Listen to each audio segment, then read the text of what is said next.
Hello and welcome again. Second time this week. We've already gone rogue, as Lucas would say, uh, Yep. chatting about egg ball and men touching each other in the mud. Hand and bum touching. And bum touching, yes. Nothing wrong with that, of course. 20 seconds into the pod and it's gone homo. Brilliant. But yes, this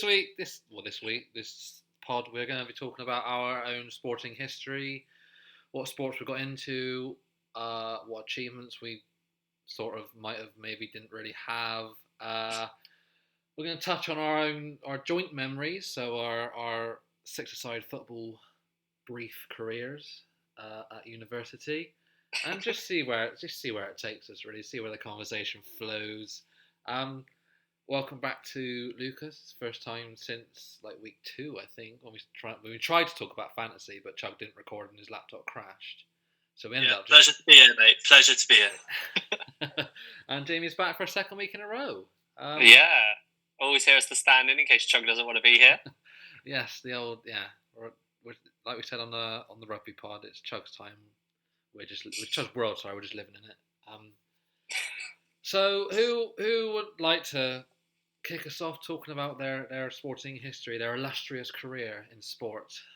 I mean, should we go around and talk about which sport we predominantly played? We can do that.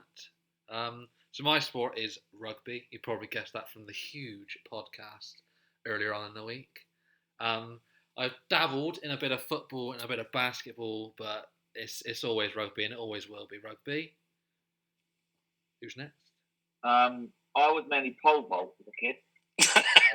It shows. It massively shows. Yeah, again, rugby. Didn't really get into football. I wasn't allowed to. Very rugby family. What else? Bit of cricket at school. Did all those clubs. And then a bit of golf. Or, late teens. But all the gear, no idea. Yeah. Well, I mean, not just pitch and putt. Other the long form of the game. Yeah, mainly rugby for me though. Well, I started off playing football until my brother went to secondary school, was introduced to basketball, and then that kind of took over both mine and his world, and we became obsessed with it ever since then. Tried to dabble back in football again when I got to university, didn't end well. So now I just strictly kind of stay to basketball and also dabble a little bit in touch rugby because I'm too much of a pussy to do the actual full on. Fair. And for me, my problem is I'm so talented that every sport is my sport. I'm as good at any sport as any other sport. Yeah. Probably mostly football. So you're consistent across the whole field, is what we'd say. I am consistently as good at one sport as I am any other sport. Take that as you will on a skill level. I've done a bit of volleyball, a bit of football, a bit of touch rugby. I've played basketball, shoot some hoops. I've done, honestly, every sport. Name a sport, I've probably played it. I've probably been as good at that as anything else. Water Even polo. NFL, I've played that on the beach. Quality. I think that's a fair comment there. I've seen you dabble in a fair few sports, and you are equally as skilled in all of them. I'd probably say football is definitely your strongest, but that's not saying a lot. No. I mean, you're better than me at football, which is still again not saying a lot. But well, that's really interesting because I'm multi-skilled. So, are your football skills matching your basketball skills? Oh hell no! I think I have one ankle that disagrees with that. Come on, go on, Jamie. Get into the ankle story. What's happened? Well, okay, right. So to the viewers at home, I never played football. After I kind of gave football up when I turned about 8 and then I went to basketball, I didn't really play football at all until then we went to university and then met all you boys, where you boy, our common kind of thing that brought us together was football and FIFA. So lucky for you guys, you had literally had an Astro in your backyard. So we would play football and stuff like that. And so I kind of got into it in my first year. then during the summer, in my first year, my brother goes to me, we need an extra player for our 5-a-side match. Do you want to come down and play? So I agree to it, thinking, get a bit of practice in before the boys come back, I'll impress them and whatnot. Went for a 50-50, and my ankle was then facing the wrong way. So after a surgery, 2 plates, 7 screws, and 6 months of rehab, I then got back to being my usual self again. But yeah, the boys like to take the piss out of it quite a bit, obviously, because any opportunity to bring it up. To be honest. So Yeah. Rare we hear it. No. But yeah, so that's kind of like my history of football. And then kind of after that, I very quickly decided not to give up, because then I did play in the 6-a-side with you boys for, what was it? Year later. I gave up for a year, and now I'm back in it. It wasn't a long distance. You boys peer pressured me into it, so. That's easy. Yeah. That's always been easy. But yeah, that's my biggest sporting injury that's ever happened to me. I mean, Sam, do you want to talk about your knee injury? Yeah, I suppose. What was it? Sort of dabbled in rugby during uni. First year, I was sort of like training a bit, but I didn't really play much. Second year, my course dictated the fact that I had to report on the games rather than play it, so I wasn't actually allowed to participate. But so yeah, I didn't do any rugby second year. Third year, myself, Percy, and Nathan, who's one of our other uni boys, we sort of lived together, 3 of us in a flat, and we sort of made a pact that we'd all just final year may as well fully commit to rugby, make the most of it. So we all jumped in. I was very much sort of second team for a long while, and then I don't think I was ever close to being first team, but I played a first team match against our local uni rivals, but it was against their seconds. So I think it was a mixture of 2. It was classed as a first team fixture, but it wasn't really a first team. And in the first 8 minutes, a big fat number 8 tackled me. My foot got stuck in the mud, my knee twisted, and I tore my LCL, my cartilage, and all the muscles in my knee. Oh. But yeah, that was 10 days before varsity, which is like the big rival match, end of year Bucks tournament. But yeah, I just sort of took a man up head and played that game anyway. Really shouldn't have done. I was strapped heavily up, but it was worth it, I think. But yeah, you had one of the best steps I'd ever seen out of someone who had one leg. I'll leave you boys to talk about that. But yeah, I think that's probably my worst injury I've had. I mean, I think I'm all right now. Not really got back into rugby much. But did you manage to get into any of the other varsities? No. Like I said, first year I sort of dabbled, but I was picked for the seconds in first year. We were playing football a couple of days before the game, and Mr. Lucas Ems decided he was going to... It was a pretty innocuous challenge, to be fair. Both of us ball, and I hyperextended my knee 3 days before varsity, so I couldn't play. So, I mean, yeah, I've timings of injuries, and certainly the injuries around big games have been fun, but still part of it, isn't it? Lucas, any major injuries? My biggest injury wasn't really much of an injury at all. Actually, no, I've had 2 injuries. One, year 8 rugby. The big kid, he did this thing where he pushed me in the face and got some mud in my eye. So I went to the ref and I said, he's not allowed to do that. And the ref said, no, it's absolutely fine. It's called a handoff. But I didn't like how he mud in my eye, so I left. Wait, so that's an injury? That was my first injury, and my second injury was in football. I was playing in goal. I think this was year 8, maybe year 9. And one of the older kids shot. I went to save it, and it hit my wrist in such a way that it kind of cracked. Oh. And it never kind of got better. So I've still got like a weak wrist. But interestingly, it wasn't broken until my mate grabbed my wrist afterwards and just started doing that with it. And then it snapped again. And then that time it really, really fucking hurt. And then I had to go to the hospital because I had broke a wrist. Because my mate basically, it may have been slightly fractured. And then him doing that fucked it. So my one injury was playing in goal. Nice. And Mr. Weasley? Not really had a major injury, to be perfectly honest with you. Worst I've had is I was stamped on the head. Well, I remember that. Yeah. Because that's why you wear the cap, isn't it? Yeah. So yeah, I was about 14 maybe. And the player purposely stood on my head. Apparently, I didn't know. I just felt a boot on my head and just felt really dazed afterwards. But the opponent's team's parents were like, "No, he's done that on purpose." Like, I was like, "Fair play, you're all admitting it, so I'll take your word for it." But yeah, so that's a little bit worse than a bit of mud in the eye, isn't it? Yeah. Did anything happen to him because he did that?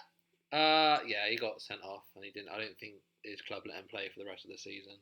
To be fair, but yeah, ever since then I've wore a scrum cap.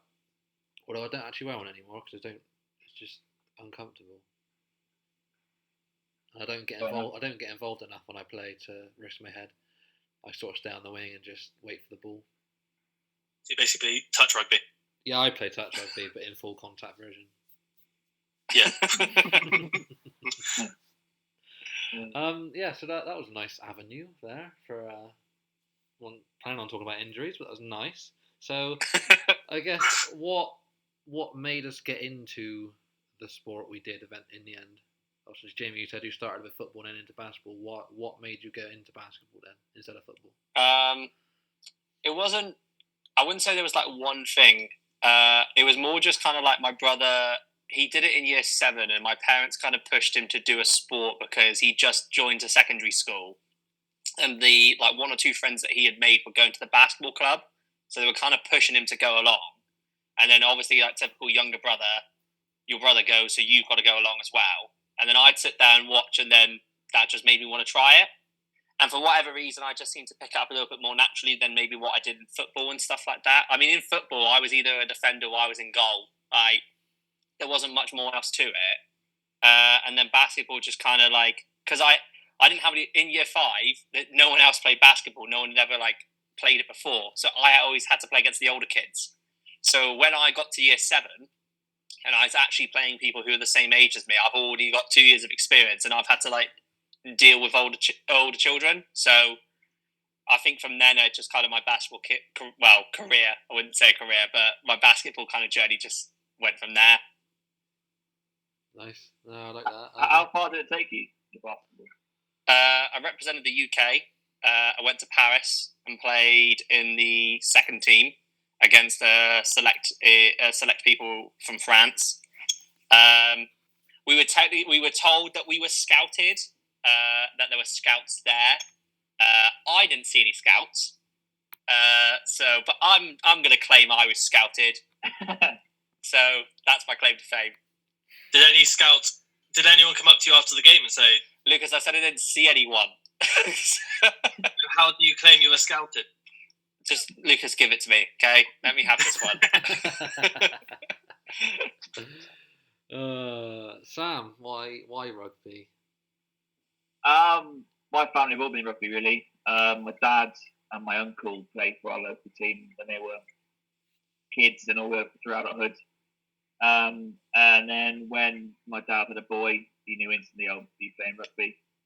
My cousin is 2 months older than me, so we were in the same age group at rugby, and he was playing when he was, I think, 4. He was playing like the age group above. And then when I saw him doing that, I was like, "Oh yeah, I want to get involved." So I sort of started playing. I got 5, sort of running around, passing, not really doing a huge amount of rugby. But yeah, sort of was connected to Ivors Rugby Club. That's what I got 16, so good 11 years at their juniors. And then I then moved on. Well, I moved to Wales and played up here, Chepstow, at the youth academy. I was 19, and then obviously came to uni and continued it a little bit there. So yeah, I think I've just always been pushed to play rugby from my dad, really. And he wouldn't play any other sport because there was pansies. So it was just rugby or nothing. That doesn't surprise me after meeting Papa Greaves. No. And who is your dad more proud of then, your cousin or you? Oh, my cousin. My cousin was the youngest player to play 100 caps for the first team in our local club. So yeah, that was pretty big. He's also represented like Southwest England and been all the Devon academies and stuff growing up. He's now just gone over like 200 caps for the club. So 100% my cousin. What made him better than you? I think he was just more determined to do it. He was more committed. I love rugby, but I was Friday training, Sunday play. I was never doing extra training in the week or doing gym work when sort of we were 14, 15. Never doing that. He was. He's always been slightly sort of taller than me, and physical game always helps. I'm 5'9" on a really hot day, so I never really grew to be the player that I wanted to be. Which I don't think it stopped me going any further than I did, but just being. No, it's a fair comment about the commitment, because a lot of people will sit there and say, "Oh, I got this injury," or "This person didn't like me," but fair play to say I wasn't committed enough to go as far. No, I mean I've had coaches say to me in the past, like if you were that bit more committed, a bit bigger, you would have gone further. But yeah, for me rugby was just fun until I hit about 16 and realised that all the other lads around me were working a lot harder, hence why they were doing a lot more fun things. I sort of got into a bit more of it then, but by that time everyone's in academies and doing their own things. But it's fun. I play rugby just for the enjoyment. But yeah, my cousin's doing really, really well for himself, which is class. Nice, appreciate that. Lucas, what age were you when you realised you were equally skilled at all sports ever? Well, it started when I was about 2.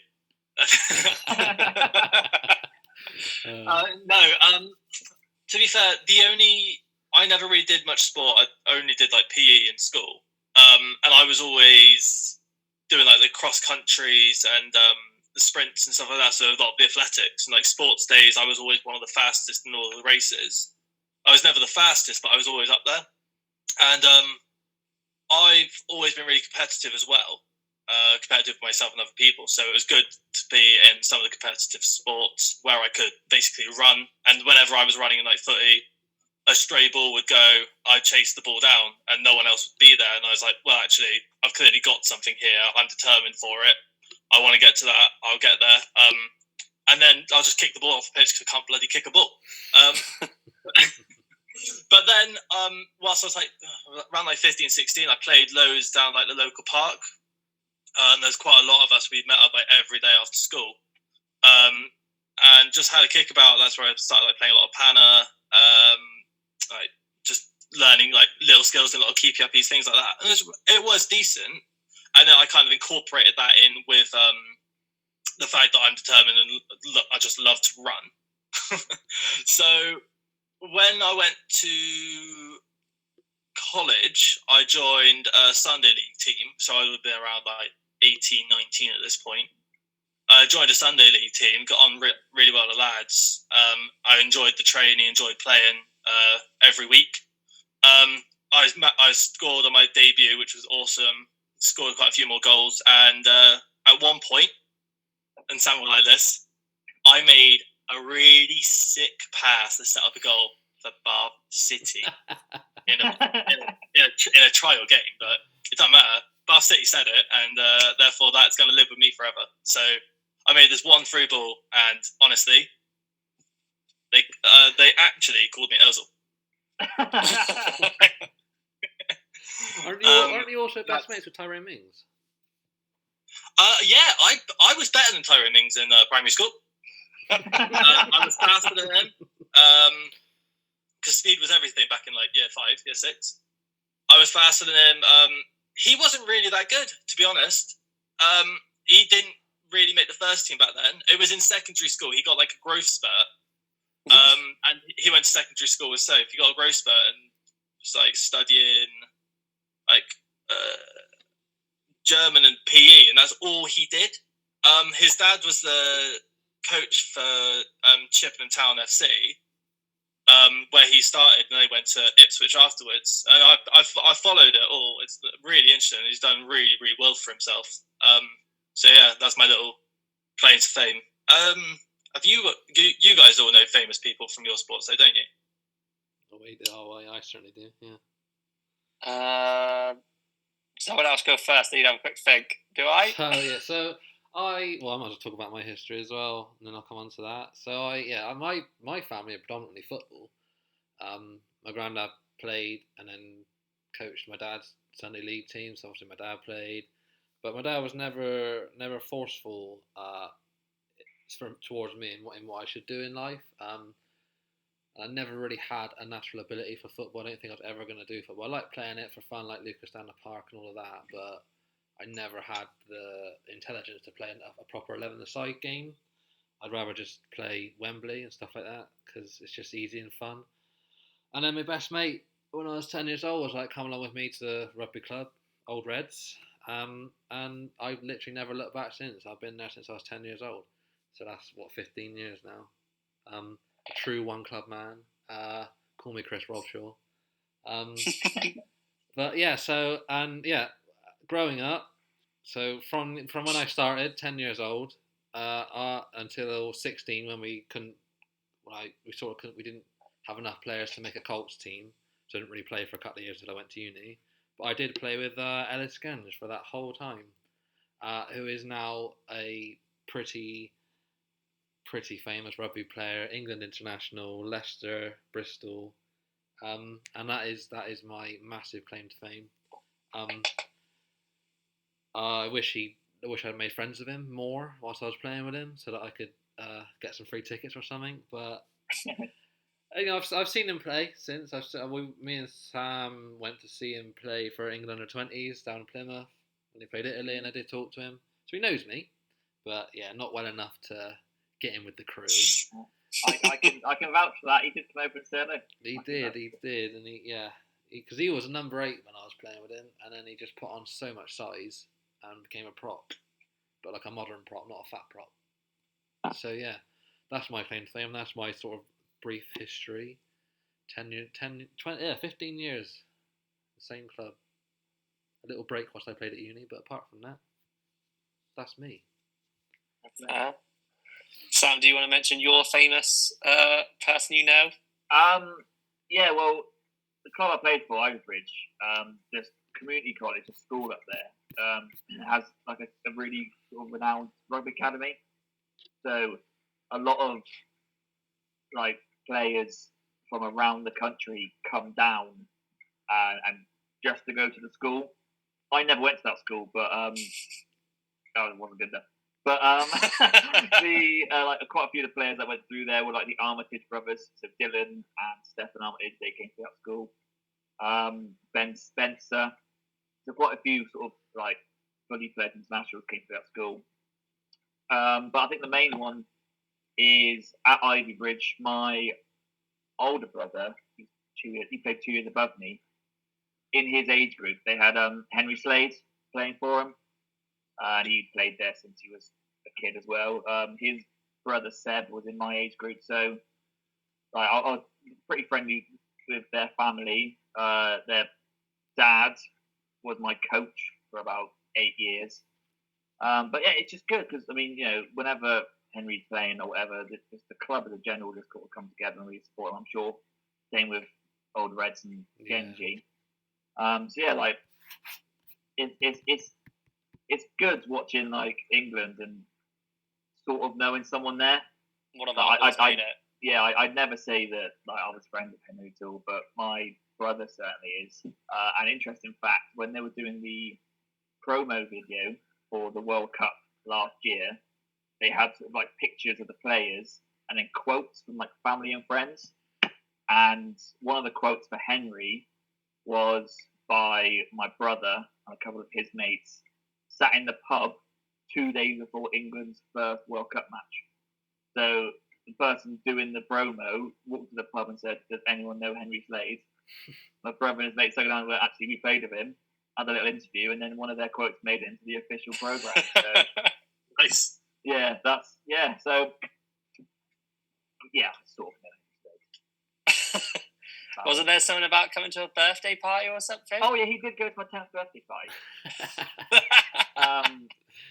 Seb was like my sort of main friends, but Henry did also come. And yeah, like going back to the Ivybridge College thing, there are a couple of players that extra Chiefs at the minute, Alfie Petch and Richard Capstick, where they didn't live within the catchment area, so it was too far to travel from their family home. So what the college do is they ask like sort of parents of students already there or people in the local area if they would house the academy kids. And my dad was more than happy to have a couple of other boys in the house. So Alfie Petch and Richard Capstick lived with my dad. Alfie for about 3 years, I think. Rich for up to a year. So yeah, I've told them a few times. Alfie went to my brother's wedding. So yeah, again, it's cool seeing them do well. And then they both played for Chiefs first team and England. Pretty cool. Jeez. Long and extensive then. I don't think. I don't know why I followed both you two in your stories, because you've got England kind of standard players. No one really from down in Plymouth or who I've played with ever really, what I would say, made it in basketball. We had a couple players who went over to America and went to college there. There was one boy called Jordan Blunt, who at the time I had just turned 18 sort of thing, and I'd finished my whole UK stuff. Once you hit 18, that's it. You're kind of like either professional or you're not. And I was by far never going to be a professional. So it was kind of just like, then after that, what I want to get into. And so I started coaching. And so down in Plymouth, we had the Raiders Academy. And we were like scouting a lot of boys from Ireland, because it was an untapped area of where like other cities weren't looking at them. And there was a player called Jordan who came down, was 15-year-old boy, was already 6'3", and was like, so he was an incredible passer and he was a really good shooter. And he went to go play in America, and I coached him for about a year. And so he went to go play in America in Div 1, which is the top standard in college of what you can get. And he's just signed a professional contract out in Spain, because he also then, after the Raiders Academy, went to a Spanish academy. So went there, learned how to speak Spanish, then's gone to America, and now he's got a professional contract in Spain, like the highest division. But that is my loosest kind of connection I can kind of get to. Like, I coached a player for a little bit, and I gave him a couple rides to practice. That's about it. Do you think when he wins awards and stuff like that, he'll be like, "Oh, thank you to Jamie Brooking for that little bit of coaching 5-6 years ago"? I'd be surprised if he even remembers me. Actually, no. To be fair, if he thinks back to Raiders Academy, he might think, "Oh yeah, I recognise that guy." Does he know my name? No. Like, I'm still friends with him on Facebook. Right, so there you go. That's my claim. Josh Steele, you know him, didn't he? Oh, Steels. Yeah. Oh, Steels. Steels is a different kettle of fish. So, I have a friend called Josh who went to the same secondary school as Sam did. So Sam knows him quite well as well. And he is in a wheelchair, and he became a wheelchair athlete. And so up until he met me, he was a semi-professional tennis wheelchair player. And when he was in the juniors, he was ranked quite high. I think he was in like the top 20 juniors in the country for wheelchair athletes. And then he hit adults, and then he was like, he's like, I'm not even making the top 100. He's like, at that point, there's not even a point of me trying to like be a professional, because I'll never get the funding or anything like that. And so I met him when I went to sixth form at Lipson to do sport there. And I played basketball quite a bit, introduced him to it, and he fell in love with the sport. And I think he's now also just gone for GB tryouts. So I haven't spoke to him. Actually, I spoke to him the other day. Me and Lucas played a little bit of Rocket League with him. But yeah, I haven't heard if he's made the squad yet or not. Maybe COVID's gone on, so maybe they haven't. Nothing's come from it yet. But yeah, I've got a very close friend who I've done a lot of things with, who might be a GB athlete. So we'll go with that. That's strong. Yeah, I like that. Keep an eye out at the Paralympics. Yeah. That's strong. So we've all.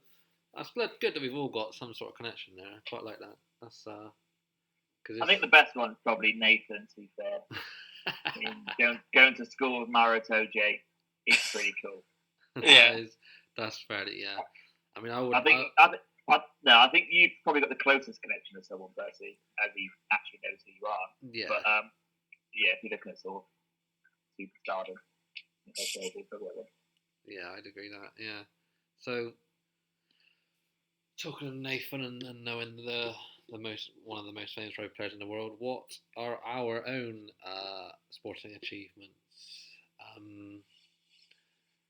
Do you want to do like a top three? Yeah, it's top three of the ones that you've actually achieved yourself, and then a top three of things that you've actually sort of been involved with. So either you've been at a live football match that ended up being a big football match, or anything like that. So we'll go with the ones you've achieved yourself, you've actually participated in, to start with. I don't know if anyone has anything straight off the bat. I mean, I've already mentioned the UK. That's kind of one of the biggie ones for me. Yeah.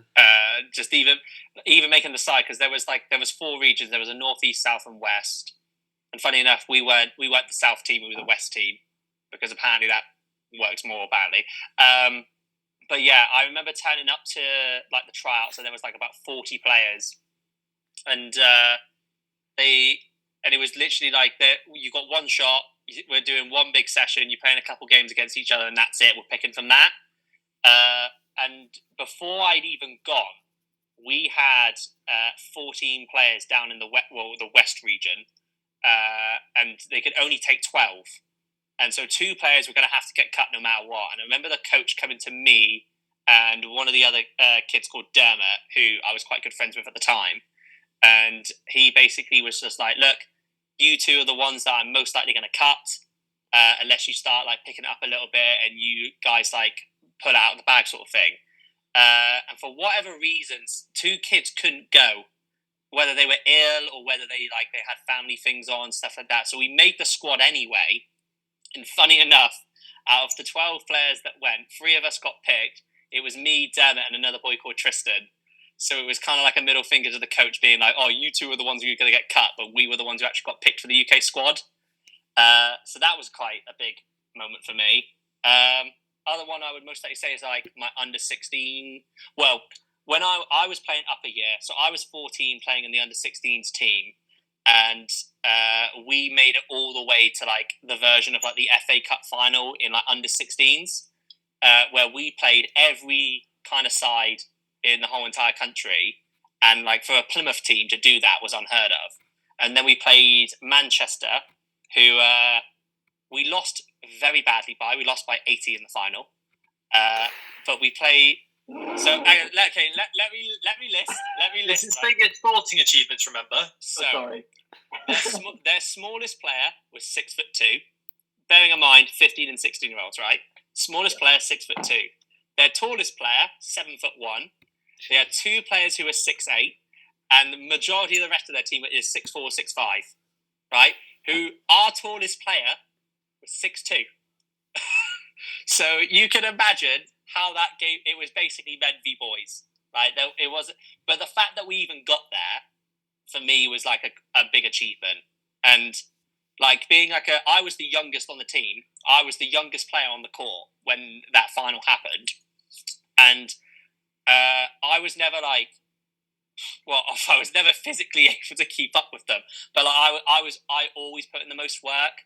Like I know you boys have watched me play basketball before, sort of thing. But I will throw myself on the floor and everything to get that ball back, because that's like when you're much smaller and you like when I was having to play older kids. Like that's the only thing that you can do to contribute is like get the ball back. And if I can like throw myself to get there, I can try the hardest to run back. That was why I added to the team. And there was a lot of times throughout that season where I wouldn't be subbed in until like the third or fourth quarter. And then like I remember the coach kind of would go to me, go out, see what you can do. And just me being like, right, I'm absolutely going to run my ass off now. And then I would stay on for the rest of the game because all of a sudden it sparked the whole entire team. And so the coach gave me like a nickname of like Energizer Bunny.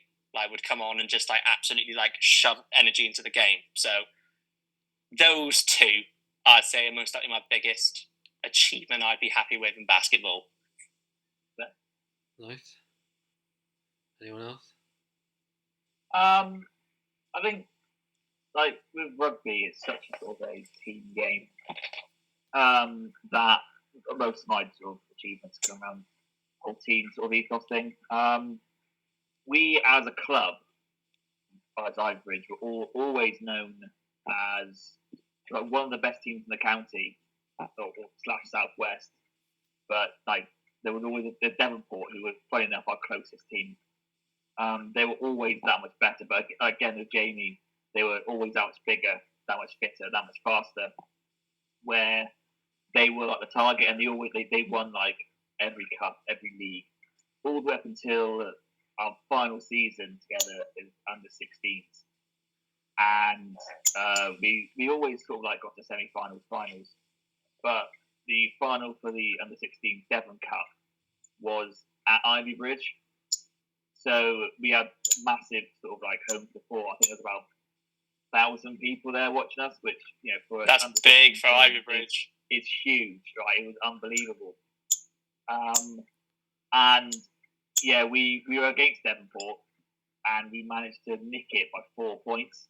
So that was like the first thing we properly won as a squad. It sort of took us like 5-6 years of building. So that was pretty awesome. And to do it at home as well was class. Coming up here to Wales, I think, as sort of, I mean, Percy would know that Welsh rugby is a lot more physical. They're more focused on just smashing each other. And under 16s, when they're bringing on their sort of like 4-year-old sons to sort of help out, you're thinking, bloody hell, these boys are rough.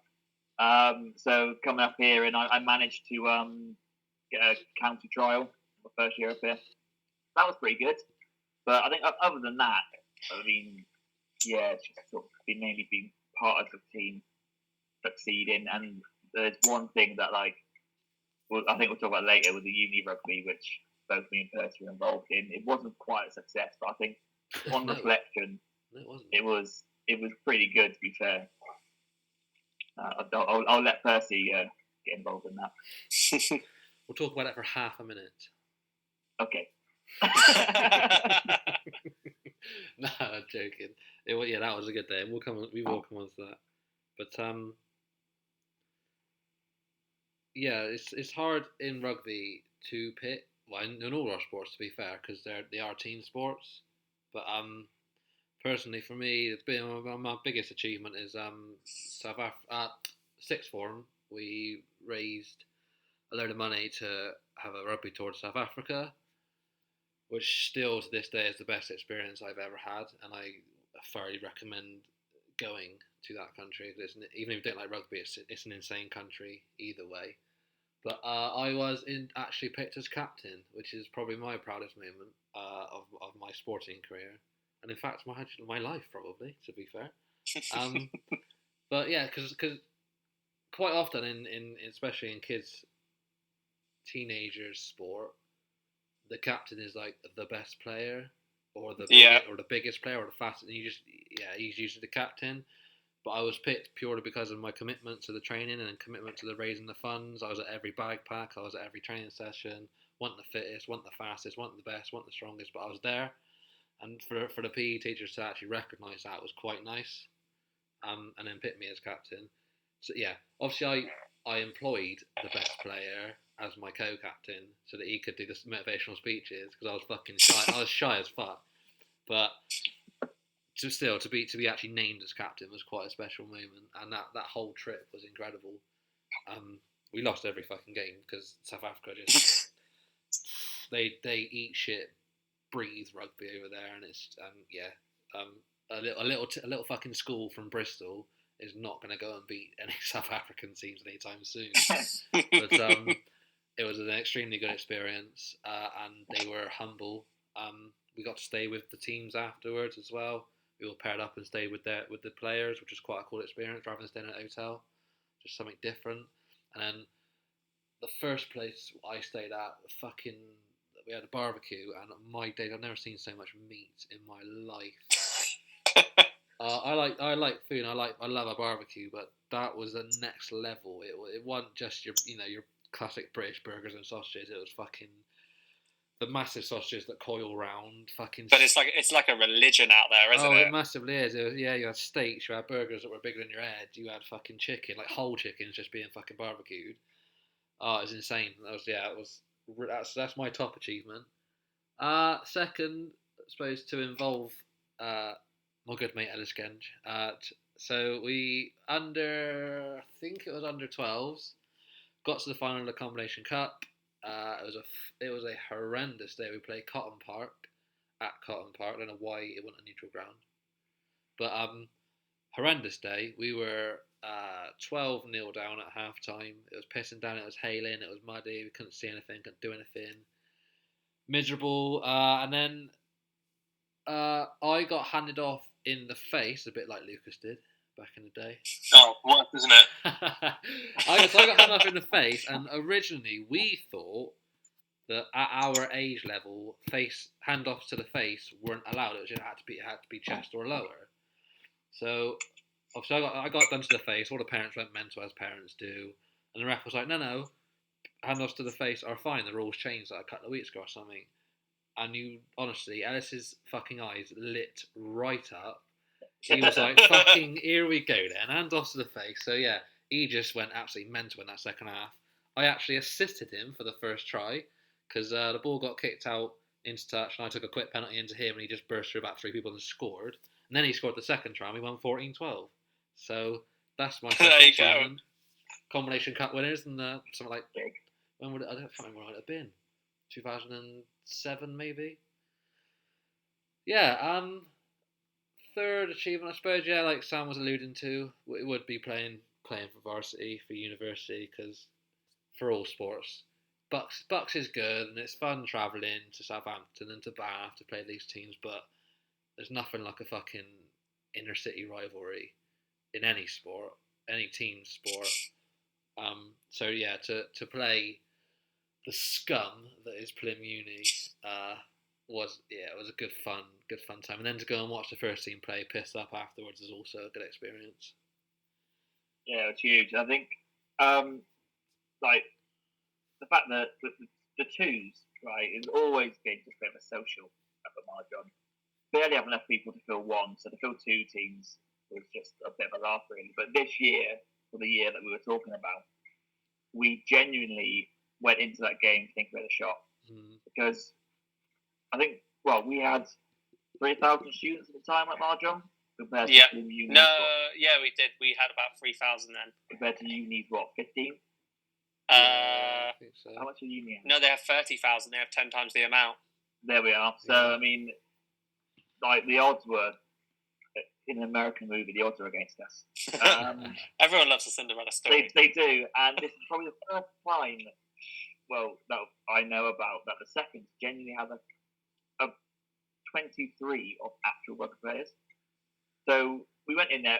That season was the two first league victory for like 5-6 years. We managed to sort of, I think, did we get second in that league?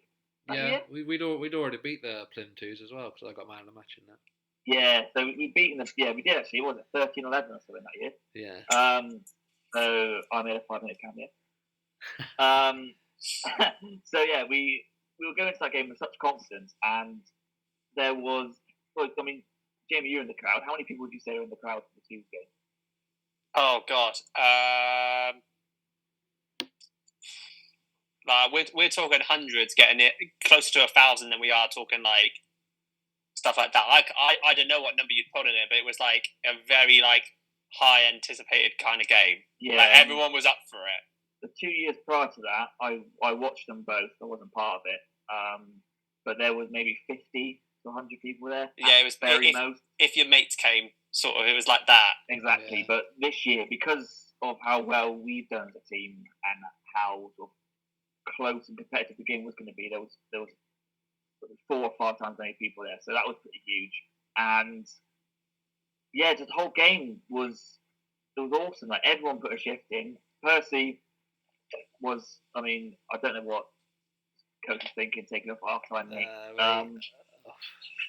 But there we are.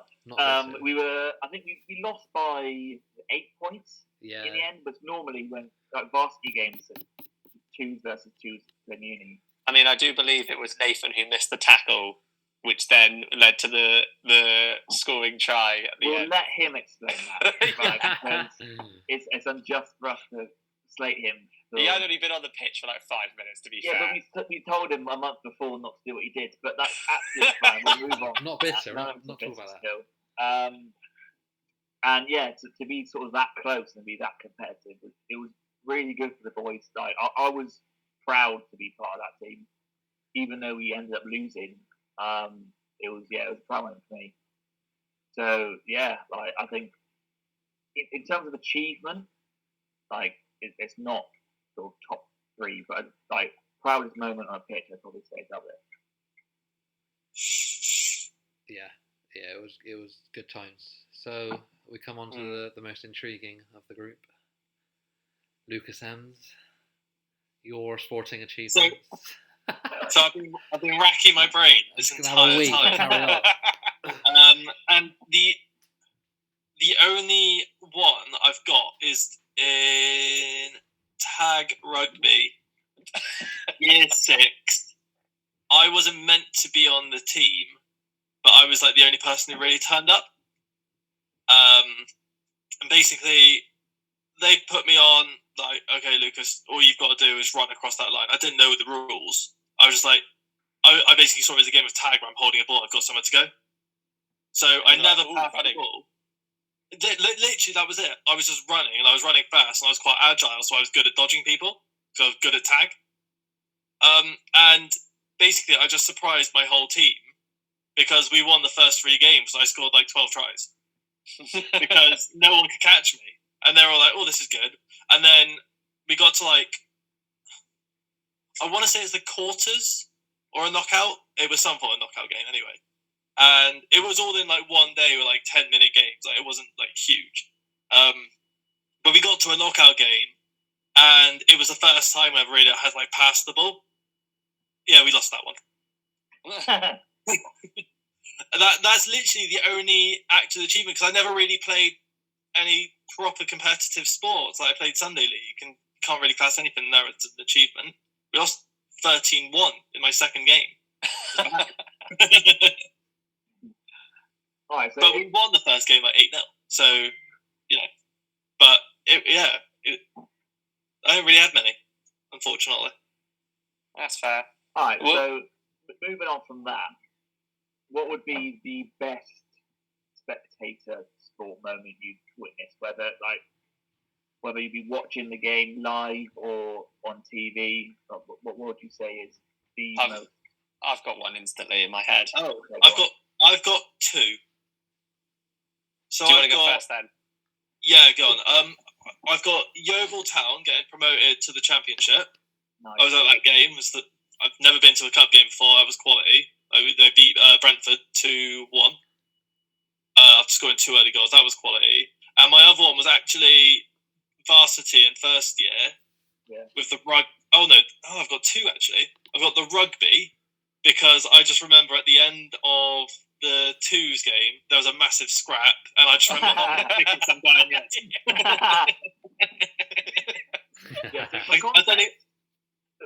Like, the main competitiveness for Marge on 2 versus good Uni 2s in varsity was who could beat up the most people. That was the biggest event. So 2 years later, to have a competitive rugby game was massive. That's why everyone turned up. Exactly. Yeah. And the other one I've got was first year. It was basketball where you were playing, Jamie. And which game are you going to talk about here?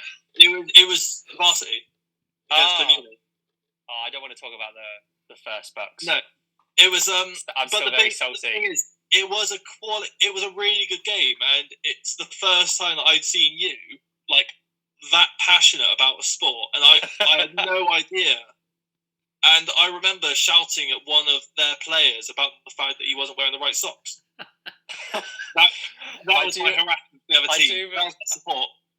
I do remember during that game, some of their Plim Uni students were like trying to throw insults, and to people with context at the time, I had quite long hair, and I've always worn a headband whenever I've played basketball. Don't ask me why. I've just always done it. It's a thing that I do. And so, like, I was getting insults from the crowd, like, headband wanker. And I'm there looking at them. I was like, is that the best insult you've got? I've worn a headband since I was 12. Like, I've been called 10 times worse, and you're giving me headband wanker. And I remember then you boys were seeing the insults, and then, that was it. You boys just stepped it up then. You were like, who can we pick on? Who can we piss off? And that was one of my favourite moments. Like, out of all my Bucks experiences and like playing varsity and stuff like that, was like you boys just absolutely chatting shit at some of the players.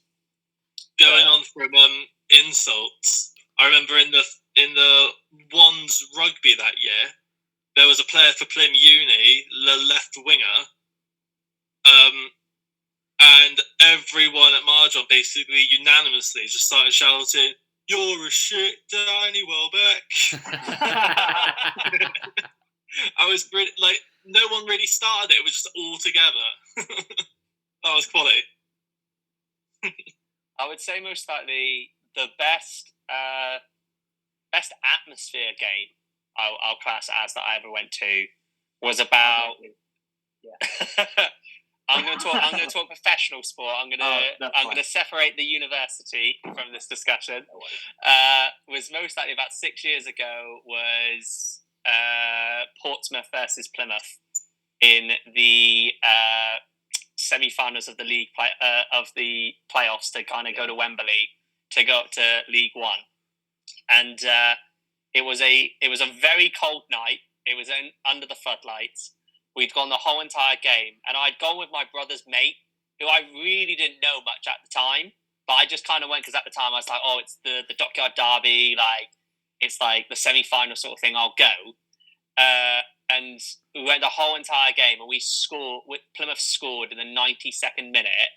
The whole entire stadium erupted. It was Sonny Bradley, wasn't it? No, it wasn't Sonny Bradley. No? I don't think it was. I think who was it? It might have been Jarvis. I can't remember who it was. I'd have to fact check it. But I remember it was like I was just randomly hugging other people, like for those like 8 to 10 seconds after we scored that goal, I've never like experienced another time in football or watching a sport like that. Like I've never got back to that atmosphere. But that for me, because it meant so much as well, because it was Portsmouth, it's a rival. It meant something for us to then be able to go to Wembley, which we then lost very badly against Wimbledon to Akinfenwa. And we absolutely were shit on that day. But still, in that game, we were absolutely amazing to score in that 92nd minute. And that nothing in sport at the moment, professional-wise, has topped it for me. I like that. So far, we've gone for 2 lower league football moments, which I fully appreciate. I love that. Yeah. It was most likely the League Two chips. What? Can't afford the expensive games. No. What are you saying first, mate? So my game that I've been to, like Jamie's, professional side of things, Bristol City, Bristol Rovers, JPT Cup, and J. Emmanuel Thomas with an absolute fucking worldie to win 2-1. Oh my god, we all went with my granddad, and my god, he's not someone that should be jumping around, but fuck me, did he jump around? Oh mate, he went mental. I was like half trying to keep him steady, half fucking celebrating with everyone. I was like, fuck me, I don't know what to do. But that goal was insane. And I miss him. I miss Jet, the big Jet. Love him. What else have I been to? Nothing. Yeah, like I say, you can't really afford the big professional games. did go to the England World Cup, but it was only like, I say only. I'd love to watch any game, but it wasn't a big game. Tonga, Georgia, I think, at Kingsholm. But well, me and Sam went to the World Cup, and we missed the best try of the tournament. Well, go on now. What's that story? I was getting around him, which is I think I was getting the round. No, 100%. No, I'm pretty certain I was getting it. Right, you can claim it if you want, mate. You can claim it. It's fine. We literally, it was the Fiji try where basically the past 10ish minutes nothing had gone on, and we were there should we go get some more beers in sort of thing. We went so me and Sam have got up to the bar, and then all of a sudden out of nowhere the stadium starts going crazy, and so me and Sam have now left the till as the woman's pouring the beers to run back in to then see that Fiji is going mental, the whole entire stadium is going mental, and we had to watch the try on a replay screen to be like, wow, we just missed the best tournament try right there. Yeah, it's pretty good. That's what you pay for. That's what you pay for. Yeah, and I think for me, as much as I hate to admit it, the best atmosphere I've ever been involved with is at the Millennium Stadium, in Cardiff. With the roof closed, it is absolutely incredible. It was so loud. It's even for sort of a game which Wales should be beating or expect to win, they just get so behind their team, and the noise just reverberates around that stadium. It's absolutely class. And I think the best atmosphere I've ever been involved with was, I don't know what Six Nations it was. It was England versus Wales. I was lucky enough to get tickets. And it was that game where it was really, really close, and then Elliot Daly scored in the corner in the 78th minute. I think that was 4 years ago. And the entire game, it was so sort of to and fro, so close. And we were having a bit of to and fro with the Welsh lads in front of us. Obviously, I'm English. Alistair, my partner, is English. I think we got tickets because his company gave him 2 tickets to take 2 customers. His 2 customers are English, so we were just surrounded by these Welsh. And we were just, all game was giving it to these people. And then Elliot Daly went over, and I've never screamed and shouted so much in my life. I'd say I was very merry at the time, so that obviously infused it. But the lads in front of me, I was sort of arm around the neck, screaming, going, "Come on, come on!" Unbelievable atmosphere. And then full-time whistle went, and then I just turned around and shook everyone's hands, going, "Good game." And that for me, those 2 minutes of elation for England scoring, the devastation of Wales obviously losing the match, but then the respect at the end of the game, that for me, those 2 minutes it just epitomised rugby, and I'll always remember that moment as just being exceptional. I will say when I first went to professional, when my brother would get tickets to go watch England and stuff like that, I'd never ever really. I'd been to Plymouth Albion games and stuff like that, but the whole entire crowd is Plymouth, so it's you don't ever really meet away fans or anything like that. And when we went to those friendly games or and stuff like that, the sportsmanship that rugby is, I'd never experienced before. And it made me go, oh my God, I want to watch more rugby, because I remember when we played when we were up in Cardiff, and we were chanting "God Save the Queen" in a Welsh pub, and you think if you're football fans, you're absolutely getting decked there, you ain't making it out the pub alive, but nobody in the pub was batting an eyelid, there was this other group of English fans who were also there, who we were kind of stuck next to, and the biggest guy was there. He was challenging Welsh fans to arm wrestles in the middle of the pub. Everyone was loving it. It didn't matter that their team had just lost. No, and they waited for us to finish our God Save the Queen and our Swing Low. I think we did back to back. and they came back at us with a bread of heaven, and it was just like I said, in football, if you mutter the rival team's name in a pub, you're getting decked. But that just shows how it's all. Yeah. But the perfect sport. See, that reminds me actually. So yeah, rugby games that I've been to. So I've been to the last 2 Bristol Bath games, in the Prem, and like you say, that's our neighbours in rugby terms. But we won both those games with some amazing rugby on show, and the Bath fans just turned around and went, "Yeah, fair play, you're fucking sick." Like, if that was like Bristol City, Bristol Rovers, and City won, like J. Emmanuel Thomas's goal, none of the Rovers fans would have gone, "Yeah, fair play, that was a good goal." They'd have all gone, "Oh, you're a fucking cunt, you're all a bunch of cunts." Like, so, just like, yeah, but those 2 games. I will say rugby've got it right in the way that like their fans conduct themselves. Yeah, definitely. It's not always like that. Don't get me wrong, but no, 95% of the time. Yeah. And yeah, they can fully appreciate sort of good rugby. I like you say what you said about Principality as well. As much as I hate Wales, which I not like football, but I don't mind Wales. But like I watched Wales Uruguay in the World Cup. That was my other game that I went to, which is at the Principality, and the atmosphere was insane. Like, you're thinking, this is Uruguay. This is a team you would dick 99 times out of 100, and that one time you lose is just because you've got no players to play. But then they battered them something like 65 or something like that. But the atmosphere was like we were playing England. I was like, wow, if this is what it's like when we're playing Uruguay, I'd absolutely love. Like, you went to England, King. Fuck me, it must have been insane.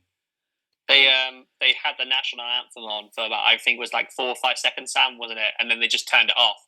Because the whole entire stadium was just singing it. My dream is to go to Murrayfield and hear the second verse of the anthem, because the first verse is always at the bagpipes, and then the second verse is just the fans singing. I'd love to be a part of that. Bicky podcast on tour? Definitely. When we can. We're also going to. We're doing the hotel room live. We're also going to go to Lions South Africa tour in 12 years' time.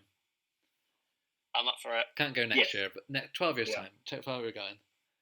But so in terms of non-professional, best game I've been a spectator for is 15-14 Marjon versus Plymouth. Just the atmosphere again. Just the fact that we're such a small union. We had like the stand like that big, and they had like the stand that was like and we made so much more noise than them. Well, it sounded like that anyway. Bunch, like, and just some of the chants that come out were just "shoes off" if you love Marjon. That's my favourite by far. Get your shoes off, go on, lads. But then like Uni would just match what like the previous chant was. Like they weren't coming up with any of their like originals. Absolutely nothing. Obviously, we had a few other non-PC things against them, which you can't really say. But, there's some horrors, aren't there? but generally. People got arrested for one of them. Yeah, so well, generally they did take a massive sign, which, alleging that most of the Uni boys do a certain thing which you're not allowed to. So they only have themselves to blame. There you go. But yeah, that game, Billy Massingham, what a hero. I wasn't at that game. Well, we were 14-0 down and we come back. And considering, like you were saying earlier, 3,000 students versus 30,000, and to be 14-0 down when they had a lot of like Plym Albion scholarship people. You know, we just had good quality players, but no one was going to make it really. So to beat them 15-14 like that was just insane. Yeah, Billy Massingham, the second best player from Belgium. Yeah, but pretty certain that'll be his top sporting moment. Yeah, I think it would. There you go. Yeah, I think Lucas alluded to it earlier. I know it's not a good memory for Jamie, but Buck's first year basketball the atmosphere was unbelievable, mate. Like, I'm sure you could probably feel it on the court. Yeah. But did it go to overtime that game? No. So It was very close to. I'll talk about why I'm so salty about it. So before the beginning of the varsity match, both captains at the time. I wasn't captain, but I was sort of like, because I knew everyone in Plymouth already. I was sort of like, okay, you're going to do all the captain's jobs, but you're not actually captain yet because you're first year. So I was like, okay, fair. So Rob Callahan and the other captain both agreed that they would both get one ref each for the varsity match, and that was both their sole jobs to do. And I got us a ref. I can't remember what his name was and stuff like that. But then they had this. Plym Uni said, yeah, we've got this other ref called John Green, and I know John Green really well. He was like a policeman and stuff like that, like chief superintendent. And so we get to the beginning of we get on the day. It's about 15 minutes before the match is supposed to tip off. John hasn't turned up yet. And it's not a little bit like John to be like this. So I phoned John. I got his number, and he goes, "Oh yeah, I've told him 2 weeks ago that I couldn't do it." And so all of a sudden, what do you know? A Plym Uni student who's a qualified referee is sat just right in the stand, who happens to have a whistle with him, said he can go and ref the match. Now, because I was a bit like, I didn't want to have to do the whole, we're going to claim the game because your ref hasn't turned up. I didn't want to do it like that. I wanted to win. I wanted to win fair and square. So I was like, okay, don't matter about it. We'll do it anyway. And to be fair to him, the whole entire match, he wasn't that bad. He wasn't like biased in any kind of way or anything like that. It got to the last 2 minutes where I absolutely lost it because I was guarding their best player called Hugo. And someone had set a screen to me on my left, and I'd gone under the screen. Hugo had come round, and I'd got there first, and he ran through me. And in basketball terms, that's a charge. Like, Hugo's fallen on the floor, I've fallen on the floor. Like, the whistle goes, we all start celebrating because we're like, yes, we just got a charge. We're like 1 point down with like a minute or so to go. Like, this is like what we need to kind of get ourselves going. The ref turns around and says, I flopped, and so it's a technical foul. And so they're going to get free throws and they get the ball back. So I absolutely lost it. I had to be like pulled away from it. And it was like, I couldn't understand where he had come from because like he's on the floor as well. So if I pretended to fall over, how was he even like fallen over in that instance? And then there was quite a few harsh words said at the end of the game. I think one of our players was going to go swing for him. Lucky enough, we caught him before. Dougie. No, Christians. Was it Christians? Yeah, it was Christians. So Christians went to go swing. Freddie caught him and pulled him back. I went up to him. I don't even remember what I said to him, but it's not very PG. And from what I understand as well, because Catherine, who was the head sports organizer of the whole entire Marjons, she was actually really good friends with him. Like, her daughter was really good friends with him, so she knew of Ryan. And apparently for like several weeks after, he got a lot of abuse. Like, he would go to like the shops and stuff like that, and Marjon students would like shout at him and stuff like that, saying like, "Oh, you cost us the basketball game" and stuff like that.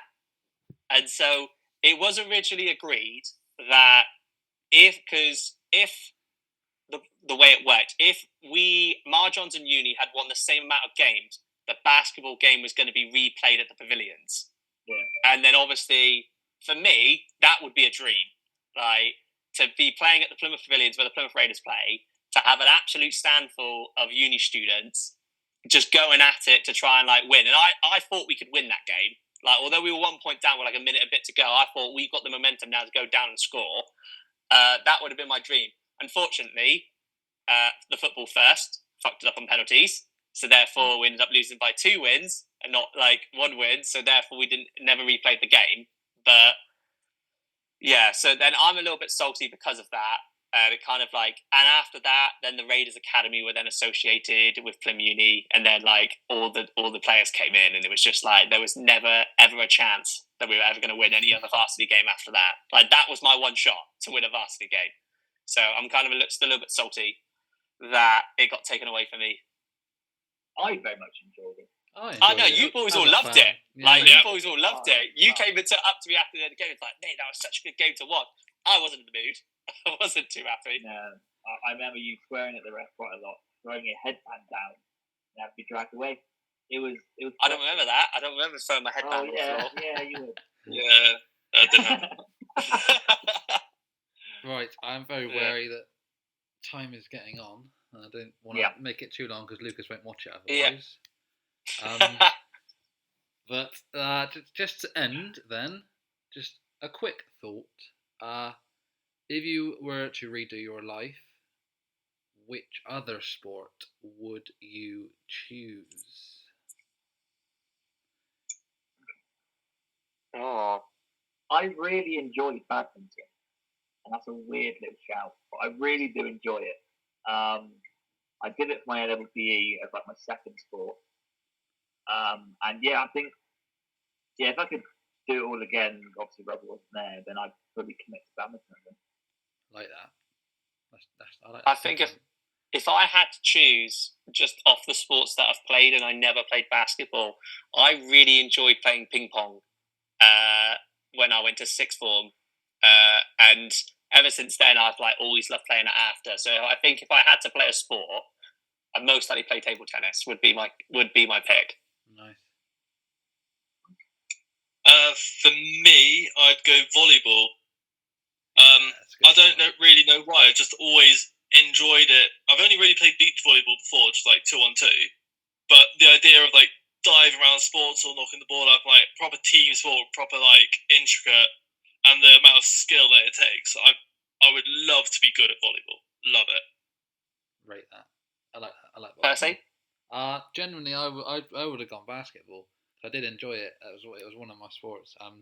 You did very, very nearly convince me third year to play basketball instead of rugby. To be fair, Jake, I and remember Alex. this conversation because Yeah, I convinced Bruce. Yeah, which I know. then, But you see, to which be fair, then we got Bruce is easier. we got He to see the never had a claw. sport. We got to see the claw come out. Yeah, and it was close. Because obviously I'd had a shit second year. Didn't really play rugby much, so I thought it was close between just having to go at basketball just for the fun of it. Because obviously I already knew you and Bruce. Sam was involved Well, in the media. I was the coach / captain, so I was pretty much saying that you were going to play no matter what. Exactly. It would have been nice to have that. Obviously, yeah, knowing you two, knowing Sam from the media side of things, we all just got involved and watched the rest of you. But ultimately, rugby is my passion, so I did go with rugby. Yeah. But I think basketball was probably my second sport. And I didn't take it to heart. Right, so that was rather enjoyable. I did like that. And hopefully we'll continue the theme of talking about our lives next week if we can find a day that Chug is available and we're all available. And we're going to talk more about our uni memories. We've already talked about obviously our sporting side of uni memories, but we want to talk about everything else. PC. I think we'll have to talk about our six-a-side the next one. Yeah. We never even touched on it. Never even Hell of touched a on it. story from the To six-a-side. be fair, it'd be good to have Chug involved in that one as well. In all honesty, Yeah. So we will keep you guys in the loop on the Sixer side in the future. Thank you very much. Thank you all for joining. Thank you, Lucas. It's a rare occasion that you join. It's been enjoyable. I'm a treat. Hopefully we'll be back. I'm We'll a be back gift. next week with everyone else. And we'll talk more about our uni memories because there's some bloody good stories. Some that we can't say, but most of them we can. So yeah, thank you very much. We'll make him PG. Yeah, we will. Thank you. See you next week. Appreciate the shuffle. Bye. Bye. Goodbye.